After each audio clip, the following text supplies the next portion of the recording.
Hello friends, welcome back to my channel Aishan official.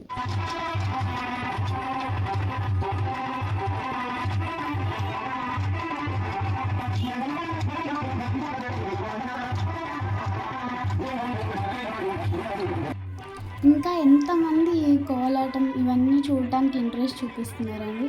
చూడండి ఎంత బాగా చేస్తున్నారంటే అసలు చిన్న చిన్న పిల్లలు కూడా ఉన్నారండి. అసలు అదంతా చూస్తుంటే ఇంకా ఈ జనరేషన్లో ఇలాంటివన్నీ ఉన్నందుకు, అవి నేను చూసినందుకు మా కళ్ళు అదృష్టం చేసుకుని ఉండాలి అనిపించిందండి. ఎందుకంటే ఈ మధ్యకాలంలో మనం చూస్తూనే ఉన్నాం కదండి.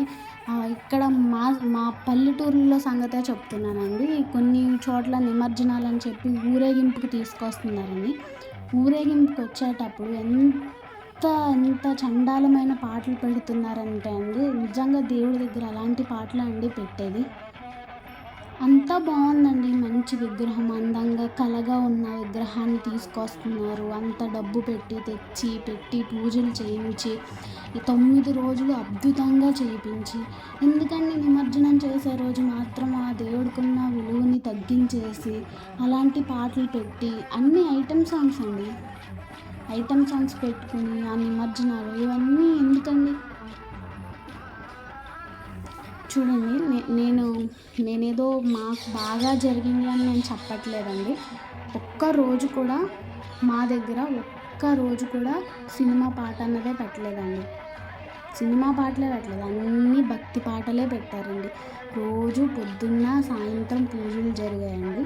సాయంత్రం మంచిగా ఊర్లో ఆడవాళ్ళు కొంతమంది వచ్చి కూర్చుని లక్ష్మీ సహస్రనామాలు, విష్ణు సహస్రనామాలు చదివారండి. ఎంత ప్లెజెంట్గా, ఎంత పీస్ఫుల్గా జరిగిందంటే అండి. ఇంకా ఈ జనరేషన్లో మేముండి ఈ జనరేషన్లో కూడా మేము అలాంటివి చూసి, అలాంటివి మేము విన్నందుకు మా జీవితాల్లో ఎంతో అదృష్టం రాసిపెట్టి ఉండాలి అని అనుకున్నామండి. అంత బాగుందో అండి. రోజు పూజలు జరిగాయి, ఒక్కొక్క రోజు ఒక్కొక్క రకం పూజ చేశారు. ఇంత బాగుందండి. ఇలాంటి వాళ్ళని ఎంకరేజ్ చేయాలండి. ఇలాంటి వాళ్ళకి ఇంకా మన ఫ్యూచర్ భవిష్యత్తులో అసలు ఇలా కోలాటాలు చేసేవాళ్ళు, భరతనాట్యాలు చేసేవాళ్ళు ఉంటారో లేదో కూడా తెలీదు. ఇలాంటి వాళ్ళని ఎంకరేజ్ చేసుకోవాలండి. మన కళల్ని మనమే తుడిచేయకూడదండి. మన కళల్ని మనమే నిలబెట్టుకుంటూ వెళ్ళాలి. అప్పుడే కదండి ఫ్యూచర్ జనరేషన్కి తెలిసేది.